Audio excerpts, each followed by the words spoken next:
بسم الله الرحمن الرحيم الحمد لله رب العالمين الرحمن الرحيم مالك يوم الدين ولي المتقين والصلاة والسلام على أشرف الأنبياء والمرسلين إمام المحسنين وآله وصحبه وتابعين أما بعد புகழ் அனைத்தும் அல்லாஹ் சுப்ஹானஹு வ தஆலா ஒருவனுக்கு மட்டுமே. அவனையே போற்றுவோம், அவனிடமே உதவியை தேடுவோம். மேலும் சலாமும் சாந்தியும் கண்மணி நாயகம் ஸல்லல்லாஹு அலைஹி வஸல்லம் மீதும், அன்னாரை பின்பற்றின உத்தம சத்திய சஹாபாக்கள் மீதும், பின்பு வந்த நல்லடியார்கள் மீதும், குறிப்பாக இருக்கக்கூடிய நம்மவர்கள் மீதும் என்றென்றும் உண்டாவட்டுமாக. அல்லாஹ் சுப்ஹானஹு வ தஆலா நம்ம எப்படி இந்த மஜ்லிஸில், இந்த புனித இரவில் இந்த இடத்தில் ஒன்று சேர்த்திருக்கிறானோ, இதேபோல் நாளை மறுமையிலையும் சொர்க்கத்தில் ஜன்னத்துல் ஃபிர்தௌஸில் ஒன்று சேர்த்து அவன் திருமுகத்தை பார்த்து ரசிக்கக்கூடிய ஒரு பாக்கியத்தை அல்லாஹ் சுப்ஹானஹு வ தஆலா நம் அனைவருக்கும் தர வேண்டும். அஸ்ஸலாமு அலைக்கும் வரஹ்மத்துல்லாஹி தஆலா வ பரகாத்துஹு.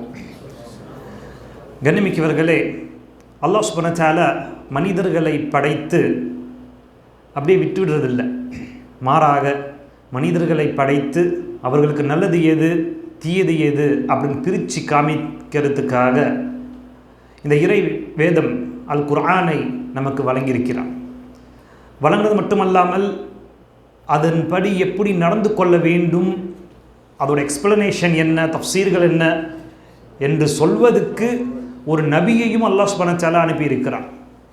அது மட்டுமல்ல, அந்த போதனையை ஏற்று ஒரு சமூகம் எப்படி வாழ வேண்டும் என்பதுக்காக சஹாபாக்களையும் அல்லாஹ் சுப்ஹானஹு வ தஆலா தேர்ந்தெடுத்து ஆக்கியுள்ளான். இது அல்லாஹ் சுப்ஹானஹு வ தஆலாவோட மாபெரும் ஏற்பாடு, மிகப்பெரிய ஒரு அருள் கொடை. ஏன்னா நம்மளை படைத்து அப்படி சும்மா விட்டு வருதில்லை. இந்த குர்ஆன் முழுக்கையும் நாம் பின்பற்ற வேண்டிய உபதேசங்கள். எந்த உபதேசங்களை நாம் பின்பற்றினோம் என்றால் நம் வாழ்க்கையிலும், பொது வாழ்க்கையாக இருந்தாலும் சரி, தனிப்பட்ட வாழ்க்கையாக இருந்தாலும் சரி, இல்லை நமக்கும் இறைவனுக்கும் இருக்கக்கூடிய தொடர்போட வாழ்க்கையாக இருந்தாலும் சரி, நமக்கும் பிற மக்களுக்கும் இருக்கக்கூடிய வாழ்க்கையாக இருந்தாலும் சரி, அந்த வாழ்க்கை சீராக அமையுமோ அப்படிப்பட்ட ஒரு உபதேசங்களை தான் அல்லாஹ் சுப்ஹானஹு வ தஆலா இந்த குர்ஆன் மூலமாக நம்மளுக்கு தருகிறான். அல்லாஹ் சொல்கிறான், இன்ன ஹாதல் குர்ஆன் யஹ்தி லில்லதி ஹிய அக்வம். இந்த குர்ஆன் இருக்கு இல்லையா, இந்த குர்ஆனோட போதனைகள் மனிதர்களை நல்லதின் பக்கம், எது உறுதியாக நன்மையான காரியமோ அதன் பக்கம் இந்த மக்களை வழி நடத்தும். வயுபஷ்ஷிரல் முஃமினீன், ஈமான் கொண்டவர்களுக்கு இது ஒரு புஷாரா, ஒரு நற்செய்தியாக இந்த குர்ஆன் அமையும். இன்னொரு இடத்துல அல்லாஹ் சுப்ஹானஹு வ தஆலா இந்த குர்ஆனை பற்றி சொல்கிறப்ப, அலிஃப் லாம் ரா கிதாபுன் அன்ஸல்னா இலைக்க லிதுக்ரிஜன் நாஸ். இந்த புத்தகம் இருக்கு இல்லையா, இந்த குர்ஆன் இறக்கப்பட்ட நோக்கம் என்ன அப்படின்னாக்க லிதுக்ரிஜன் நாஸ், மனிதர்களை மின துலுமாத்தி இல நூர், அநீதிகளிலிருந்து, தவறான பழக்க வழக்கங்களிலிருந்து, துலுமாத் இருட்டுகள், வெறும் சாதா இருட்டு கிடையாது, ஒரு இருட்டு கிடையாது, இருட்டுகளிலிருந்து இல நூர். நூறு பாருங்க சிங்குலரில் வந்திருக்கு, அதே துலுமாத் பாருங்க பன்மையில் வந்திருக்கு. ஸோ துலுமாத்துனாக்க வழிகேடுகள் அல்லது தவறான வழிமுறைகள் இதெல்லாமே பரவி கிடக்கும் நம்மளை சுற்றி. ஆனால் நூறுங்கிறது ஒரே ஒரு பாதை தான், ஸிராத்தல் முஸ்தகீம். இன்னும் சொல்ல போனால் மனிதர்கள் உள்ளத்தில் இருக்கக்கூடிய பல்வேறு ஜாஹிலத் குணத்திலிருந்து ஒரு மனிதனாக அல்லாஹ் சுப்ஹானஹு வ தஆலா இந்த மனிதனை வெளியே கொண்டு வரணும். மிருகத்தன்மையை கொண்ட அந்த உள்ளத்தை சுத்தப்படுத்தி அல்லாஹ் சுப்ஹானஹு வ தஆலா அதை மனுஷத்தன்மைக்கு கொண்டு வரதுக்காக தான் இந்த குர்ஆன். ஏன்னா ஜாஹிலத்தோட காலத்தில் ரசூல் ஸல்லல்லாஹு அலைஹி வஸல்லம் வாழ்கிறப்ப அந்த ஜாஹில்களை நோக்கி தான் இந்த குர்ஆனோட போதனைகளை அல்லாஹ் சுப்ஹானஹு வ தஆலா சொன்னான். பின்பு அவர்கள் மிகப்பெரிய ஈமான் கொண்டவர்களாகவும் மிகப்பெரிய அஹ்லாக்குக்கு சொந்தக்காரர்களாகவும் அவர்கள் மாறினார்கள். இன்னொரு இடத்துல அல்லாஹ் சொல்கிறப்ப, அஃபலா யததப்பரூனல் குர்ஆன் அவ் அலா குலூபின் அக்ஃபாலுஹா, இந்த குர்ஆனை கொண்டு நீங்கள் சிந்திக்க மாட்டீர்களா, யோசிக்க மாட்டீர்களா, அல்லது உங்கள் இதயங்கள் பூட்டு போடப்பட்டிருக்கா? இன்றைக்கி என்ன தெரியுமா நிலைமை ஆயிடுச்சு, இன்றைக்கி குர்ஆன் நிறையா இருக்குது. நம்ம ஃபோன் எடுத்தால் குர்ஆன் இருக்குது, தர்ஜுமா இருக்குது, தஃப்சீர்கள் இருக்குது, ஷெல்ஃபை திறந்தால் அவ்வளோ குர்ஆன் வச்சுருக்கிறோம். ஆனால் துரதிர்ஷ்டவசமாக நம்ம உள்ளங்கள் பூட்டு போடப்பட்டிருக்க காரணத்தினால் அந்த குர்ஆனோட அசல் போதனையை நம்மால் பெற முடியவில்லை. இல்லை மாஷா அல்லாஹ், இதுதான் நிதர்சனமான உண்மை. அந்த போதனையை பெறுவதற்காக அந்த போதனை எல்லாத்துக்கும் தேவை. ஆணுக்கும் தேவை, பெண்ணுக்கும் தேவை, சிறாருக்கும் தேவை, பெரியவர்களுக்கும் தேவை, ஆலிம்களுக்கும் தேவை, ஆமிகளுக்கும் தேவை, எல்லாத்துக்கும் இந்த போதனை தேவைப்படக்கூடிய ஒரு விஷயம் இந்த குர்ஆன் மூலமாக. அந்த போதனைகளில் ஒரு 5 போதனைகளை சூரத்துல் ஹுஜராத் மூலமாக இன்னைக்கு நம்ம இன்ஷா அல்லாஹ் சுருக்கமாக உங்களுக்கு முன்னாடி பேசுறதுக்கு நான் ஆசைப்படுகிறேன். அல்லாஹ் சுப்ஹானஹு வ தஆலா எதை நாம் பேச போகிறோமோ அதை புரியறதுக்கான பாக்கியத்தையும் அதை பின்பற்றத்துக்கான பாக்கியத்தையும் நம் அனைவருக்கும் தர வேண்டும். முதலில் எனக்கு தர வேண்டும், பிறகு உங்களுக்கு தர வேண்டும். ஏன்னா பேசுறது ரொம்ப ஈஸிங்க, எத்தனை வேணாலும் பேசிட்டு போயிடலாம். ஆனால் அதை பின்பற்றுறது இருக்குதுல்ல, அதுதான் ரியல் டெஸ்ட். ஏன்னா அப்படி அல்லாஹ் சுப்ஹானஹு வ தஆலா இந்த சூரத்துல் ஹுஜராத்தை ஆரம்பிக்கிறப்பயே இந்த போதனை 5 போதனை நான் சொல்லக்கூடிய இந்த 5 போதனையும் சாதா மனிதர்களுக்கு கிடையாது, ஈமான் கொண்டவர்களுக்கு. அல்லாஹ் நினைத்திருந்தால் யா அய்யுஹன் நாஸ்ன்னு சொல்லி ஆரம்பித்திருக்கலாம் இந்த போதனையை, அல்லது முஸ்லிம்களே அப்படின்னு சொல்லி ஆரம்பித்திருக்கலாம். ஆனால் அல்லாஹ் யா அய்யுஹல்லதீன ஆமனு சொல்லி ஆரம்பிக்கிறான். ஈமான் கொண்டவர்களேன்ட்டு அல்லாஹ் ஈமான் கொண்டவர்களை, வேறு சாதாரண முஸ்லிம்கள் அல்ல, ஈமான் கொண்டவர்களை பார்த்து அல்லாஹ் சுப்ஹானஹு வ தஆலா இந்த 5 போதனையை சொல்கிறான். நம்ம ஒவ்வொரு போதனையாக இன்ஷா அல்லாஹ் சொல்லுவோம். முதல் போதனை யா அய்யுஹல்லதீன ஆமனு. அதாவது இந்த போதனைகள் எல்லாம் ஒரு மனிதன் பின்பற்ற ஆரம்பித்தால் அவன் கொள்கை ரீதியாகவும் சரி அல்லது சுலூக் அஹ்லாக் ரீதியாகவும் சரி நல்ல முறையில் அவனால் பின்பற்ற முடியும். சமூகத்தில் ஒரு அமைதியான ஒரு நிலைமையை இந்த போதனை மூலமாக அவன் பெற முடியும். கொள்கை ரீதியாகவும் சரி, கொள்கை தான் முக்கியம். அதனால தான் கொள்கையை கொண்டு அல்லாஹ் சுப்ஹானஹு வ தஆலா இந்த போதனை ஆரம்பிக்கிறான். பின்பு கொள்கைக்கு அப்புறம் முக்கியமான விஷயம் என்ன தெரியுங்களா? கொள்கையை யார் வேணாலும் பேசிட்டு போயிடலாம், ஆனால் அஹ்லாக்னு ஒன்று இருக்குது, மேனரிசம்ன்ட்டு ஒன்று இருக்குது.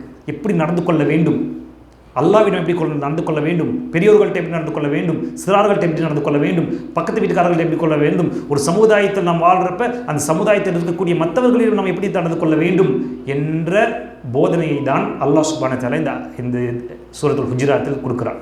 அது முதல் அல்லாஹ் சுப்ஹானஹு வ தஆலா சொல்றது யா அய்யுஹல்லதீன ஆமனு, ஈமான் கொண்ட ஆண்கள் ஈமான் கொண்ட பெண்களை பார்த்து சொல்கிறான். யா அய்யுஹல்லதீன ஆமனு லா துகத்திமு பைன யதையில்லாஹி வ ரசூலிஹி வத்தகுல்லாஹ் இன்னல்லாஹ ஸமீஉன் அலீம். ஈமான் கொண்டவர்களே, ஈமான் கொண்ட ஆண்களே, ஈமான் கொண்ட பெண்களே, அல்லாஹ்வும் ரசூலும் ஒரு விஷயத்தை முடிவு செய்து விட்டால் அதுக்கப்புறம் உங்கள் கருத்துக்களை கொண்டு போய் அங்கே திணிக்காதீர்கள். அல்லாஹ்வும் ரசூலும் ஒரு விஷயத்தை ஹராமாக்கி விட்டால் அது ஹராம், அல்லாஹ்வும் ரசூலும் ஒரு விஷயத்தை ஹலாலாக்கி விட்டால் அது ஹலால், அல்லாஹ்வும் ரசூலும் ஒரு விஷயத்தை முற்றுப்புள்ளி வைத்து விட்டால் அவ்வளோதான். அதை பின்பற்றுவது மட்டும்தான் நம்மளோட கடமையை தவிர இது இந்த காலத்துக்கு செட் ஆகுமான்னு தெரியலையே, இது சாத்தியமா, இந்த ஊரில் இது சாத்தியமா, அந்த ஊரில் இது சாத்தியமா, அந்த காலத்துலலாம் பண்ணாங்க, அப்போல்லாம் டெக்னாலஜி இல்லை, அது இல்லை, சயின்ஸ் இல்லை, இன்றைக்கி எல்லாமே வந்துடுச்சு, இன்றைக்கி இது வந்து சாத்தியம் கிடையாது என்று பேசக்கூடிய அதிகாரத்தையெல்லாம் அவங்க கொடுக்கல, கேள்வி கேட்க அதிகாரத்தையும் நம்ம அவங்களுக்கு கொடுக்கல. நமக்கு ஒரே ஒரு அதிகாரத்தை கொடுத்துருக்காங்க, என்ன தெரியுமா? சமீஅனா வ அத்தானா. அவங்க சொல்கிறதை கேட்கணும், அதை பின்பற்ற வேண்டும். அப்போல்லாம் அதுக்கு பேர் ஈமான்னு அர்த்தம், அப்போதான் அதுக்கு பேர் முஃமினுன்னு அர்த்தம். ஸோ முதல் விஷயம் அல்லாஹ் சுப்ஹானஹு வ தஆலா நமக்கு உபதேசம் பண்ணக்கூடிய முதல் விஷயம் என்ன தெரியுமா? அல்லாஹ்வும் ரசூலும் ஒரு விஷயத்தை முடிவு செய்து விட்டால் அதுக்கு கீழ்ப்படியுங்கள், கட்டுப்படுங்கள். இன்னொரு இடத்துல அல்லாஹ் சுப்ஹானஹு வ தஆலா சொல்கிறான், இன்னமா கான கௌலல் முஃமினீன இதா துஉ இலல்லாஹி வ ரசூலிஹி ல யஹ்கும பைனஹும் ஐ யகூலு ஸமீஅனா வ அதாஅனா. புரிஞ்சு? ரெண்டே விஷயம் தான், ஸமீஅனா வ அதாஅனா. எப்போ ஸமீஅனா அதாஅனா பண்ண மாட்டேன், கீழ்ப்படிய மாட்டேன் என்று ஒரு மனநிலை உள்ளத்தில் எழும்புதோ அப்போ தான் குழப்பங்கள் முதலாக ஆரம்பிக்கும். கேள்வி கேட்க ஆரம்பிப்பாங்க. சம்பந்தமில்லாத விஷயத்தில் அல்லது விடை கிடைக்காத ஒரு விஷயத்தில் கேள்விகள் கேட்டு கேட்டு கேட்டு கேட்டு கடைசியில் இஸ்லாத்தை விட்டு வெளியே போகக்கூடிய எத்தனையோ பேரை நாம் பார்த்துருக்கிறோம். எந்த இடத்தில் கேள்வி கேட்கணுமோ அந்த இடத்தில் கேள்வி கேட்க வேண்டும், எந்த இடத்தில் கட்டுப்பட வேண்டுமோ அந்த இடத்தில் கட்டுப்பட வேண்டும். அப்துல்லா பின் மஸ்ஊத் நம்ம எல்லாத்துக்கும் தெரியும், மிகப்பெரிய ஒரு சஹாபி. இந்த விஷயத்தை எவ்வளோ சீரியஸாக எடுத்துக்கிட்டாங்கனாக்கா அல்லாஹ் ரசூலுக்கு நீங்கள் கட்டுப்படணுன்ட்டு அப்துல்லா பின் மஸ்ஊத் அவங்க வீட்டில் இருந்து மஸ்ஜித் நபவியை நோக்கி உள்ளே வந்துட்டு இருக்கிறாங்க. அப்போ ரசூல் ஸல்லல்லாஹு அலைஹி வஸல்லம் சஹாபாக்களை பார்த்து பேசிக்கிட்டு இருக்கிறாங்க. பேசிகிட்டு இருக்கிறப்ப சஹாபாக்களை பார்த்து அமருங்கிறாங்க. யார் சொல்கிறா? ரசூல் ஸல்லல்லாஹு அலைஹி வஸல்லம் மஸ்ஜித் நபவியில் சஹாபாக்களை பார்த்து அமருங்கன்னு சொல்கிறாங்க. இந்த குரல் மஸ்ஜிதை நோக்கி வந்த அப்துல்லா பின் மஸ்ஊத் ரலியல்லாஹு அன்ஹு கேட்டுருச்சு. கேட்டோன்னே என்ன தெரியுமா பண்ணாங்க? அந்த இடத்துல உட்காந்துட்டாங்க. இதுதான் சஹாபாக்களோட வளர்ப்புக்கும் நமக்கும் உள்ள வித்தியாசம். அவங்க அங்கே கேள்வி கேட்கல, ரசூல்லா உள்ளதானே பேச சொன்னாங்க, எனவே நான் உள்ளே போய் உட்காந்துக்கிறேன், இங்கே உட்காரக்கூடாதாச்சு அப்படிலாம் அவங்க யோசிக்கல. ரசூல்லா ஒன்று சொல்லிட்டாங்க, முடிஞ்சு போச்சு, நான் அது பண்ணிடுறேன், சொல்லிட்டாங்கன்னா பண்ணிடணும், இல்லைன்னா குற்றவாளி ஆயிடுவேன் அப்படிங்கிற ஒரு எண்ணத்தில் எந்த இடத்துல கேட்டாலும் அங்கேயே உட்காந்துட்டாங்க. அதுக்கப்புறம் பேசிக்கலாம் உள்ளே வரணுமா இல்லை அங்கேயே உட்காரணுமான்ட்டு. ஆனால் கேள்விப்பட்ட உடனே அந்த இடத்துல உட்காந்தாங்க இல்லையா, அதுதான் கீழ்ப்படிதலோட உச்சக்கட்டம். இந்த கீழ்ப்படிதலோட உச்சக்கட்டம் இருந்ததுனால தான் அபூபக்கருக்கு சித்திக் என்று பேர் வந்துச்சு. எப்படி வந்துச்சு அபூபக்கருக்கு சித்திக்குன்னு பேர்? மெஹராஜ் பயணத்தை பற்றி எல்லாத்துக்கும் தெரிஞ்ச விஷயம். இது முஹம்மது ஸல்லல்லாஹு அலைஹி வஸல்லம் நாவிலிருந்து வரக்கூடிய வார்த்தையாக இருந்தால் அவர் சொல்றது உண்மை என்று சொன்னார்கள். அவங்க யோசிக்கலை, இது சாத்தியம் இல்லாத ஒரு விஷயமாச்சே, ஒரு இரவில் எப்படி அவ்வளோ தூரம் போயிட்டு வர முடியும் எல்லாம் யோசிக்கவில்லை. ஸோ இந்த மாதிரியான கீழ்ப்படிதலை தான் அல்லாஹ் சுப்ஹானஹு வ தஆலா ஈமான் கொண்டவர்கள்ட்டிருந்து எதிர்பார்க்கிறான். இரண்டாவது உபதேசம், யா அய்யுஹல்லதீன ஆமனூ லா தர்ஃபூ அஸ்வாத்துக்கும் ஃபௌக ஸௌத்தின் நபி. ஈமான் கொண்டவர்களே, ரசூலுல்லாவோட குரலுக்கு கம்பேர் பண்ணி உங்களோட குரலை நீங்கள் உயர்த்தி விடாதீர்கள். எப்போ ஒரு மனுஷனுக்கு குரல் உயரும்? இப்போ 2 பேர் பேசிக்கிட்டு இருக்காங்கன்னா, நல்ல முறையில் பேசுனாங்க, குரல்லாம் உயராது. எப்போ குரல் உயரும்னா, அவர் பேசுறதை நான் கட் பண்ணணும், கட் பண்ணிவிட்டு நான் பேசுறதை வந்து முன்னோக்கணும். இப்படி இருக்கிறப்ப குரல் உயரும். இப்போ என்ன ஆயிடுச்சு, அது ரசூல்லா மீது நாம் காட்டக்கூடிய அதபா நிச்சயமாக கிடையாது. இப்போ ரசூல்லாவோட பேச்சு இப்போ கையில் ரசூல்லா பேசுறது நம்ம கேட்க முடியுமா? மாரக ரசூல் ஸல்லல்லாஹு அலைஹி வஸல்லம் பேசினதை பதிவு செய்திருக்கிறார்கள். சஹீஹ் ஹதீஸ் மூலமாக பல்வேறு இடத்துல பதிவு செஞ்சிருக்கிறாங்க. இப்போ ரசூல் ஸல்லல்லாஹு அலைஹி வஸல்லம் சஹீஹ் ஹதீஸை படிக்கிறோம்னு அர்த்தம், ரசூல்லா நம்மள்கிட்ட டேரெக்டாக பேசுகிறாங்க. பேசக்கூடிய ஒரு விஷயத்தை இல்லை இது தப்பாக இருக்குது, இது பிள்ளையா இருக்க மாதிரி தெரியுது, இது இப்போ சாத்தியமாகாத ஒரு விஷயமே, இப்படி நம்ம பேச ஆரம்பித்தோம்னா இதுதான் குரலை உயர்த்துறதுன்னு அர்த்தம். சரி, அது மட்டும் பிரச்சனை இல்லை. ஆனால் என்ன பிரச்சனை தெரியுமா? ஃபௌக ஸௌத்தின் நபி வலா தஜ்ஹரு லஹு பிகௌலிக ஜஹ்ரி பஅதிக்கும் லிபஅத் அன் தஹ்பத அமாலுக்கும் வ அன்தும் லா தஷ்உரூன். இப்படி பண்ணி கொண்டு இருந்தோம் என்றால் உங்கள் அமல்களை அல்லாஹ் சுப்ஹானஹு வ தஆலா உங்களுக்கு அறியாமலேயே அதை நிராகரித்து விடுவான். இதுதான் இங்கே பிரச்சனை. குரல் உயர்த்துறது பிரச்சனை இல்லை ஒரு பக்கம் இருந்தாலும், அதனால் வரக்கூடிய விளைவு என்ன அப்படின்னாக்க, நம்ம செய்கிற அமலே கொஞ்சம் இல்லையா, அது கூட ரசூல் ஸல்லல்லாஹு அலைஹி வஸல்லம் ஹதீஸோட குரல் உயர்த்ததுனால் நம்ம அறியாமையே பாலா போயிடுது. அங்கே பிரச்சனை. நம்ம நினச்சிட்டு இருக்கோம் அமல்கள் செஞ்சிட்டோம் சூப்பர் அப்படின்ட்டு, 5 வேளை தொழுதுட்டோம் இன்னைக்கு டிக். ஆனால் இந்த மாதிரியான சில விஷயங்கள்னால் நம்ம செய்யக்கூடிய அமல் நமக்கு தெரியாமையே பாலாப்பக்கூடிய விஷயம். சாபித் இப்னு கைஸ் ரதியல்லாஹு அன்ஹு இந்த ஆயத்தை படித்தோன்னே, இந்த ஆயத்தை கேள்விப்பட்டோன்னே அவங்க வீட்டில் போய் கதவை பூட்டிக்கிட்டாங்க. ரசூல் ஸல்லல்லாஹு அலைஹி வஸல்லம் கேட்குறாங்க, சாபித் எங்க அப்படின்ட்டு. வெளியே வரதே இல்லை. இந்த ஆயத்து இறங்குனுச்சு. இந்த ஆயத்து இறங்கினோன்னே இந்த ஆயத்து என்னை பற்றி தான் குறிப்பிடுது என்று நினச்சி கொண்டு அவர் பயந்து போய் வீட்டில் கதவை பூட்டிக்கிட்டாரு அப்படிங்கிறாங்க.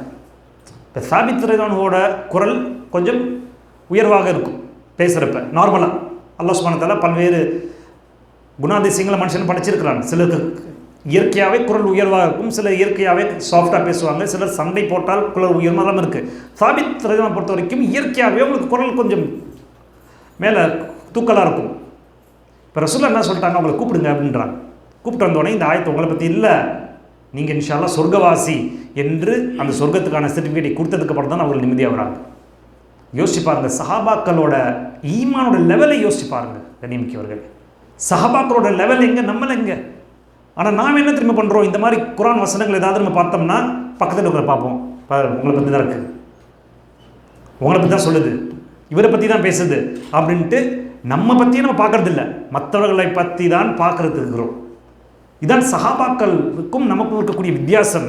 ஒருபோதும் அவங்களோட லெவலுக்கெல்லாம் நம்மள வர முடியாது. மூன்றாவது அட்வைஸ், யா அய்யுஹல்லதீன ஆமனு, ஈமான் கொண்ட ஆண்களே பெண்களே, இன்ஜாக்கும் ஃபாசிகுன் பினபையின் ஃபதபையின், ஒரு ஃபாசிக் ஒரு பாவி ஒரு செய்தியை உங்களிடம் எடுத்துகிட்டு வந்தால் அதை கொஞ்சம் வெரிஃபை பண்ணுங்க. அந்த துஸீபு, ஏன் அப்படி பண்ணணும்? அந்த துஸீபு கௌமன் பி ஜஹாலத்தின் ஃபதுஸ்பிஹு அலா மா ஃபஅல்தும் நாதிமீன். ஏன் அப்படின்னாக்க, வெரிஃபை பண்ணாமல் ஆதாரம் பூர்வம் இல்லாமல் ஒருத்தரை பற்றி சொல்கிறப்ப அல்லது ஒரு செய்தியை பரப்புறப்ப ஒரு ஆர்வ கோளாறில் அந்த செய்தியை நாம் பலருக்கு பரப்பி கொண்டு இருந்தோம் என்றால் இது எப்படி ஆகும்னாக்கா அவர்களை அநியாயமான முறையில் குறை சொல்லக்கூடிய ஒரு நிலைமையில் ஆயிரும் என்று அல்லாஹ் சுப்ஹானஹு வ தஆலா சொல்கிறான். ஃபதுஸ்பிஹு அலா மா ஃபஅல்தும் நாதிமீன், நிச்சயமாக இந்த செயலை பண்ணதுக்காக பிற்காலத்தில் நீங்கள் வருத்தப்படுவீர்கள் என்று அல்லாஹ் சுப்ஹானஹு வ தஆலா சொல்கிறான். பிற்காலம் இப்போ துனியாவில் இருக்கலாம், மறுமையில் இருக்கலாம், அல்லாஹ் ஆலம். இன்றைக்கி இருக்கக்கூடிய காலகட்டம் பார்த்தீங்கன்னா நிறைய ஃபேக்கான செய்திகள், அதுவும் குறிப்பாக இந்த ஏஐ டெக்னாலஜி வந்துருச்சு. என்ன ஒரு குரல் மாதிரி உங்கள் குரல் மாதிரியே ஒரு குரலை உருவாக்கலாம், வீடியோ உருவாக்கலாம், குரலை விட்டுருங்க வீடியோவே உருவாக்கலாம். எது உண்மை எது பொய்ன்னு தெரியாது. ஏதோ வரதெல்லாம் வாட்ஸ்அப்லையும் ஃபேஸ்புக்லையும் இன்ஸ்டாகிராம்லையும் வரதெல்லாம் அமைச்சிட்டு இருந்தோம், அது வரதெல்லாம் உண்மை என்று நம்பிக்கொண்டு அமைச்சிட்டு இருந்தோம் என்றால் அறியாமையில் ஒரு கூட்டத்தின் மேலே பழி சுமத்துற மாதிரி ஆகிவிடும் என்று அல்லாஹ் சுப்ஹானஹு வ தஆலா சொல்கிறான். அடுத்து நான்காவது ஒரு உபதேசமாக அல்லாஹ் சுப்ஹானஹு வ தஆலா எனக்கும் உங்களுக்கும் சொல்கிறது, இதுவரைக்கும் நம்ம பார்த்தோம் இல்லையா, யா அய்யுஹல்லதீன ஆமனு பொதுவாக சொன்னான். அதாவது பொதுவாக சொல்கிறப்ப ஆண்களும் இருப்பார்கள் பெண்களும் இருப்பார்கள் இல்லையா. ஆனால் இப்போ என்ன தெரியுமா அல்லாஹ் சொல்கிறான், முதல்ல ஆண்களை பார்த்து சொல்கிறான், அடுத்து பெண்களை பற்றி சொல்கிறான். என்ன சொல்கிறான், யா அய்யுஹல்லதீன ஆமனு லா யஸ்ஹர் கௌமுன் மின் கௌமின் அஸா யகூன கைரம் மின்ஹும். மக்களே, ஆண்களே, ஈமான் கொண்ட ஆண்களே, நீங்கள் தனியாகவோ அல்லது ஒரு கூட்டமாகவோ இருக்கிறப்ப இன்னொரு தனிநபரையோ இன்னொரு கூட்டத்தார்களையோ உங்களை விட தாழ்ந்தவர்கள் என்று ஒருபோதும் நினைக்காதீர்கள். லா யஸ்ஹர், கிண்டல் பண்ணாதீங்க, அப்படி நினைக்காதீங்க. இது யாருக்கு அட்வைஸு? இது ஆண். அடுத்து பெண்ணுக்கு அல்லாஹ் சுப்ஹானஹு வ தஆலா சொல்கிறான் பாருங்க, வலா நிசாஉன் மின் நிசாஇன் அஸா அன் யகுன்ன கைரம் மின்ஹுன்ன. ஏன் தெரியுமா, உங்களை காட்டிலும் அவர்கள் சிறந்தவர்களாக இருக்கலாம். பெண்களே, உங்களை காட்டிலும் அந்த பெண்கள் சிறந்தவர்களாக இருக்கலாம். ஆண்களே, உங்களை காட்டிலும் அந்த ஆண்கள் உங்களை விட சிறந்தவர்களாக இருக்கலாம். எனவே யாரும் யாரையும் உயர்ந்தவர்கள் தாழ்ந்தவர்கள் என்று நினைத்து கொள்ளாதீர்கள் என்று அல்லாஹ் சுப்ஹானஹு வ தஆலா அட்வைஸ் பண்ணுறான். இன்றைக்கி நம் சமூகத்தில் இருக்கக்கூடிய பெரிய பிரச்சனை, குடும்பங்கள் மத்தியிலாக இருக்கட்டும், இல்லை சமூக ரீதியான பிரச்சனைகளாக இருக்கட்டும், இன்னும் எவ்வளோ எத்தனை குடும்பங்கள் பிரிஞ்சு போய் கிடக்கு, எத்தனை அண்ணன் தம்பிங்கள் பிரிஞ்சு போய் கிடக்கிறார்கள், எத்தனை ஜமாத்துகள் உடைக்கப்பட்டிருக்கு. அதுக்கெல்லாம் காரணம் என்ன? என்னோட அவர் தாழ்ந்தவர் அல்லது அவரை விட நான் சிறந்தவர் என்று எண்ணக்கூடிய அந்த ஜாஹிலத்து குணம், அது இருக்கக்கூடாதுன்ட்டு ரசூல் அல்லாஹ் சுப்ஹானஹு வ தஆலா சொன்னார்கள். இப்படி இருக்கக்கூடாதுன்ட்டு வாழ்ந்து காமித்தவர்கள் சஹாபாக்கள். இப்படி இருக்கக்கூடாதுன்ட்டு முஹாஜிருக்கும் அன்சாருக்கும் ஒரு இணக்கத்தை ஏற்படுத்தி இப்படித்தான் ஒரு முஸ்லீம் வாழ வேண்டும் என்று கொடுத்தவர்கள் ரசூல் ஸல்லல்லாஹு அலைஹி வஸல்லம். அடுத்து அதே ஆயத்தில் அல்லாஹ் சுப்ஹானஹு வ தஆலா சொல்கிறான், வல தல்மிசு அன்ஃபுஸக்கும், மற்றவர்களை நீங்கள் இன்சல்ட் பண்ணாதீங்க, தரக்குறைவாக நினைக்காதீங்க, பேசாதீங்க. வல தனாபரு பில் அல்காப், பட்ட பேரை வைத்து அழைக்காதீர்கள். இன்றைக்கி நம்ம ஸ்கூலுங்களில் காலேஜுங்களில் அல்லது பொது வாழ்க்கையில் இது அதிகமாக பரவி இருக்கு. ஒருவர் அந்த விஷயம் பிடிக்காத விஷயத்தை சொல்லி அவரை அழைக்கிறது. ஒன்று பாடி ஷேமிங் பண்ணுறது, அல்லது அவர் என்ன தொழில் செய்கிறாரோ அந்த தொழிலை கொச்சமாக பேசி அவர் அழைக்கிறது, அல்லது இந்த மாதிரியான அவருக்கு பிடிக்காத பேரை குறிப்பிட்டு அவரை இன்சல்ட் பண்ணுறது. என்ன அப்படின்னாக்க கருத்தால் மோதுறதுன்னு ஒன்று இருக்குது. ஆனால் எப்போ இந்த இன்சல்ட் வருதோ அங்கே கருத்துக்கு அடிபட்டு போச்சு விஷயம். ரசூல் சொல்லாசத்தை கருத்தால் மோதினால் ரசூலை ஜெயிச்சிருப்பாங்க. ஆனால் என்ன பண்ணிட்டாங்க, அவர் பைத்தியக்காரர், சூனியக்காரர், இது மாதிரியான பட்டங்கள் ரசூலாவுக்கு கொடுக்க ஆரம்பித்தார்கள். ஸோ இந்த மாதிரி பட்டத்தை ஆண்களாக இருந்தாலும் சரி பெண்களாக இருந்தாலும் சரி நீங்கள் மற்றவர்களுக்கு கொடுத்துடாதீர்கள். இது யாருக்கு அட்வைஸ் பண்ணுறாங்க அல்லாஹ் சுப்ஹானஹு வ தஆலா? ஈமான் கொண்டவர்களுக்கு. வெறும் சாதாரண முஸ்லீமுக்கு இதை அட்வைஸ் பண்ணலை, ஈமான் கொண்டவர்களுக்கு. முஸ்லீமோட கொஞ்சம் ஒரு படி அதிகம்தான் ஈமான் கொண்டவர். ஏன்னா முஸ்லீம்களால் இது கடைபிடிக்க முடியாது. அதனால தான் ஈமான் கொண்டவர்கள் அல்லாஹ் சுப்ஹானஹு வ தஆலா இந்த அட்வைஸை பண்ணுறான். ஈமான் கொண்டவர்களாக இருக்க வேண்டும் என்றால் இந்த பண்புகள் இருக்க வேண்டும். என்ன அடுத்து ஐந்தாவது உபதேசம், கடைசி உபதேசம், இது ஒரு முக்கியமான ஒரு உபதேசம். என்ன அல்லாஹ் சொல்கிறான், யா அய்யுஹல்லதீன ஆமனு, ஈமான் கொண்ட ஆண்களே, ஈமான் கொண்ட பெண்களே, ஈமான் கொண்டவர்களே, இஜ்தனிபு கஸீரம் மினவன், அதிகமாக சந்தேகப்படுறதிலிருந்து நீங்கள் விலகி கொள்ளுங்கள். இன்னைக்கு நம்ம உம்மத்தில் இருக்கக்கூடிய மிகப்பெரிய ஒரு பிரச்சனை சந்தேகம். எத்தனை குடும்பங்கள் அழிஞ்சு போயிருக்கு, எத்தனை பிள்ளைகள் அனாதையாக்கப்பட்டிருக்கிறார்கள், எத்தனை திருமண உறவுகள் பிரிஞ்சு போய் கிடக்கு. காரணம் என்ன? சந்தேகம். எத்தனை சகோதரத்துவம் முறிக்கப்பட்டிருக்கு, இவ்வளோ சண்டைகள், இவ்வளோ சர்ச்சைகள். காரணம் என்ன? சந்தேகம். அவர் அப்படி இருப்பாரோ, இவர் இப்படி இருப்பாரோ, எதையுமே கன்ஃபார்ம் பண்ணாமல் சந்தேகத்தின் அடிப்படையிலே, யூகத்தின் அடிப்படையிலேயே சமுதாயம் போய்கொண்டு இருக்குது. அது அல்லாஹ் சுப்ஹானஹு வ தஆலா சொல்கிறார், யா அய்யுஹல்லதீன ஆமனூ இஜ்தனிபு கஸீரம் மினல்-வன் இன்ன பஅத-ல்-வன்னி இஸ்ம். ஏன் தெரியுமா? சில சந்தேகங்கள் பாவமான செயல்களாக மாறும். அதோட உள்ள வல தஜஸ்ஸஸூ. தஜஸ்ஸஸ் அப்படின்னா ஜாசூஸ், அது மற்றவர்களை ஏவு பார்க்குறது. இவர் எங்கே போகிறாரு, இவர் என்ன பண்ணுறாரு, இவர் யார்கிட்ட பேசுகிறாரு, யார் கூட உட்காந்து டீ குடிக்கிறாரு, எங்கே போனார், எப்படி பண்ணுறாரு. இன்றைக்கி இந்த ஜாசூஸ்ங்கிறது ரொம்ப ஈஸியாக போயிடுச்சு. ஒரு காலத்தில் வேணாலும் கஷ்டமாக இருந்திருக்கும், ஏன்னா அவரை பின்தொடர்ந்தே போகணும். இன்றைக்கி இந்த ஜாசூஸ் பண்ணக்கூடியது வந்து இன்ஸ்டாகிராம் ஓப்பன் பண்ணால் தெரிஞ்சிடும், ஃபேஸ்புக் ஓப்பன் பண்ணால் தெரிஞ்சிடும், இல்லை வேறு ஏதாவது. ஏன்னா அவரை பற்றி விட்ட கேட்போம், இவர் பற்றி விட்ட கேட்போம், இவர் பற்றி இப்படி கேட்போம். அவருக்கும் உங்களுக்கும் ஒரு பிரச்சனை இருக்குன்னா அவர்கிட்ட போய் கேளுங்க டேரெக்டாக. ஸோ ஜாசூஸ் புருஷன் பொண்டாட்டி மேலே சந்தேகப்படுறது, அதனால் அவரை ஏவு பார்க்கறது. உண்மையாலுமே தப்பு அந்த சைடு இருக்காது, ஆனாலும் இந்த சந்தேகப்படுறதுனால் தப்பு அங்கே இருக்கிற மாதிரி காமிக்கப்படும். ஷைத்தான் கலர வேண்டும். 2 சகோதரர்கள் ஒன்றா இருக்கிறது பிடிக்காது ஷைத்தானுக்கு, கணவன் மனைவி ஒன்றா இருக்கிறது பிடிக்காது. இவ்வளோ பிரச்சனைகள் குடும்பத்திலும் சரி, சமூகத்திலும் சரி. அடுத்து வல யக்தப் பஅதுக்கும் பஅதா. மற்றவர்கள் இன்னொருத்தவர்களை புறம் பேசாதீர்கள், அவதூறுகள் பேசாதீர்கள். ஏன்னா இது எல்லாமே ஒரு சமுதாயத்திலும் சரி, குடும்ப வாழ்க்கையிலையும் அந்த பேலன்ஸ் இருக்கு இல்லையா, அதை உடைக்கக்கூடிய விஷயம். கேட்குறதெல்லாம் நம்பிடுறது, இதுக்கு முன்னாடி பார்த்தோம். அடுத்து இந்த ஜாசூஸ் மற்றவங்களை பற்றி யோசிச்சு பார்க்குறது, யோசிச்சு பார்த்து சந்தேகப்படுறது, அல்லது நான் தான் சிறந்தவர் என்று நினைக்கக்கூடிய குணம். இப்போ அடுத்து என்ன அல்லாஹ் சொல்லிட்டான், அவதூறுகள், மற்றவங்களை பற்றி நீங்கள் பேசாதீங்க, இவர்களை பற்றி அவர்கள் பேச வேண்டாம். ஏன் அவதூறுகள் பேசக்கூடாது, அல்லது ஒருத்தர் முதுகு பின்னாடி பேசக்கூடாது? அல்லாஹ் ரொம்ப கடுமையாக அதை எச்சரிக்கிறான். அயுஹிப்பு அஹதுக்கும் அன் யஅகுல லஹ்ம அஹீஹ். உங்கள் சகோதரன், உங்கள் உடன்பிற சகோதரனோட மாமேசத்தை நீங்கள் உண்ண விரும்புவீங்களான்னு அல்லாஹ் என்னையும் உங்களையும் பார்த்து கேட்குறான். அல்லாஹ் முஸ்தஆன். பொதுவாகவே ஒரு மனிதனோட மாமேசம் ஹராம் இல்லையா? ரெண்டாவது அல்லாஹ் பேர் சொல்லியிருக்காத மாமேசம் ஹராம், அது ஒன்று.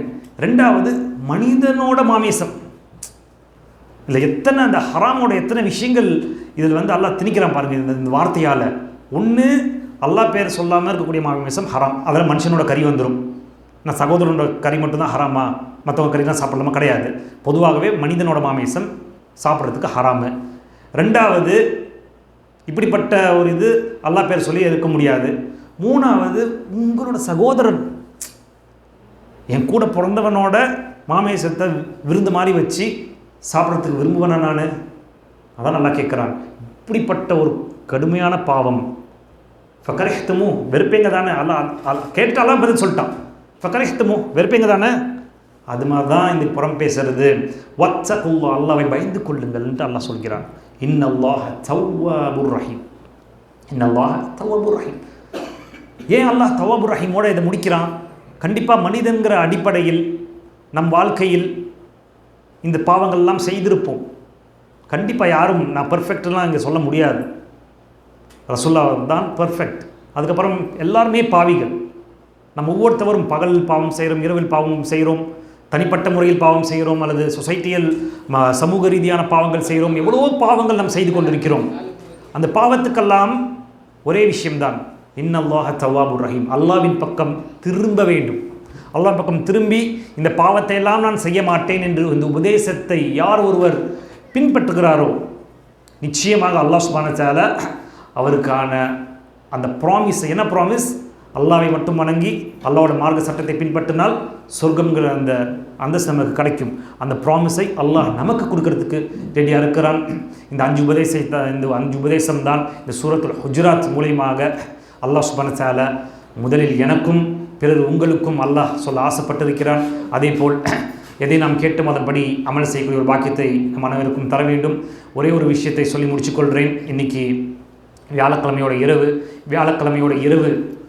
வியாழக்கிழமையோட மக்ரிப் வந்து விட்டால், அது வெள்ளிக்கிழமையோட இரவு மக்ரிப், வியாழக்கிழமையோட மக்ரிப் வந்து விட்டாலே அடுத்த மக்ரிப் வெள்ளிக்கிழமையோட மக்ரிப் வர வரைக்கும் நமக்கு மிகப்பெரிய ஒரு நற்செய்தி காத்து கொண்டு இருக்குது. என்ன தெரியுமா? ரசூல் ஸல்லல்லாஹு அலைஹி வஸல்லம் மீது அதிகமாக ஸலவாத்தை ஓதுவது. இன்னல்லாஹ வ மலாயிகத்தஹு யுஸல்லூன அலன் நபி யா அய்யுஹல்லதீன ஆமனு. திருப்பிங்க பாருங்கள், ஈமான் கொண்டவர்களே அந்த நபி மேலே அதிகமான ஸலவாத்தை ஓதுங்கன்ட்டு அல்லாஹ் சுப்ஹானஹு வ தஆலா கட்டளையிட்டு இருக்கிறான். அந்த கட்டளைக்கு இறங்கி ரசூல் ஸல்லல்லாஹு அலைஹி வஸல்லம் மீது அதிகமான முறையில் ஸலவாத்தை ஓதுவோம். ஏன்னா ரசூல் ஸல்லல்லாஹு அலைஹி வஸல்லம் மீது ஒரு முறை ஸலவாத் ஓத காரணத்தினால் நம்மளோட 10 பாவங்கள் மன்னிக்கப்படுது, 10 தரஜத்துகள் சொர்க்கத்தில் உயர்த்தப்படுது, 10 தரஜத் சொர்க்கத்தில் உயர்த்தப்படுது, 10 பாவங்கள் அளிக்கப்படுது. இது மாதிரி எவ்வளவோ விஷயங்கள் ரசூல் ஸல்லல்லாஹு அலைஹி வஸல்லம் மீது ஒரு ஸலவாத் பண்ணுறதுனால, ஒரு 100 ஸலவாத் ஒருத்தர் பண்ணால் 10 தரஜத்துகள் சொர்க்கத்தில் வரும், 10 பாவங்கள் அளிக்கப்படுது, நம்ம துவாக்கள் கபூலாகப்படுது. எனவே இந்த வாய்ப்பை தவறவிட்டுற வேண்டாம். அடுத்த ஜும்மா வரைக்கும் நம்ம விருப்பமாக இருக்க மாட்டோமோ நமக்கு தெரியாது. இப்போ இருக்கக்கூடிய ஜும்மா நம்ம கையில் இருக்குது. அதன்படி நல்ல முறையில் நம்ம எதை நாம் கேட்டோமோ அதன்படி அமல் செய்யக்கூடிய ஒரு பாக்கியத்தை தர வேண்டும். இந்த ஒரு ஏற்பாடு செஞ்ச நம்ம அஜ்மல் மௌலவியும் இந்த சலாமா தாவா சென்டர் சார்பாகவும் அவர்களுக்கு ஜஸாக்குமுல்லாஹ் ஹைரா சொல்கிறேன். பாரக்கல்லாஹ் ஃபீக்கும். இந்த பணிகளை அல்லாஹ் சுப்ஹானஹு வ தஆலா இன்னும் அதிகமான முறையில் சென்று நல்ல முறையில் இந்த தாவா சென்டரும் இன்னும் இருக்கக்கூடிய எத்தனையோ தாவா சென்டர்களும் அல்லாஹ்வுக்காக பாடுபடக்கூடிய ஒரு பாக்கியத்தை அல்லாஹ் நம்ம அனைவருக்கும் தர வேண்டும். அதே நேரத்தில் நேரத்தை ஒதுக்கி இவ்வளோ டிராஃபிக்லையும் இவ்வளோ வீக்கெண்ட்லையும் பல்வேறு இடத்துக்கு போகக்கூடிய மக்களை அல்லாஹ் சுப்ஹானஹு வ தஆலா இங்கே ஒன்று சேர்த்திருக்கிறார். இதுவே மிகப்பெரிய ஒரு பாக்கியம். நம்ம ஏதோ அப்படியே வந்தது கிடையாது. அல்லாஹ் சுப்ஹானஹு வ தஆலா உங்கள் ஒவ்வொருத்தவரையும் தேர்ந்தெடுத்திருக்கிறான், என்னையும் தேர்ந்தெடுத்திருக்கிறான். இந்த இடத்துக்கு வரணும், இந்த இடத்துல உட்கார முடியும்னா இதே நேரத்தில் எத்தனையோ பேர் ஹரமான ஒரு இடத்துல இருக்கிறாங்க, எத்தனையோ பேர் அல்லாஹ்க்கு பிடிக்காத ஒரு இடத்துல இருக்கிறாங்க. ஆனால் அல்லாஹ் சுப்ஹானஹு வ தஆலா நம்மளை தேர்ந்தெடுத்த இடத்துல வச்சிருக்கிறான். ஜஸாக்குமுல்லாஹ் ஹைரா. அஸ்ஸலாமு அலைக்கும் வரஹ்மத்துல்லாஹி தஆலா வபரகாத்துஹு.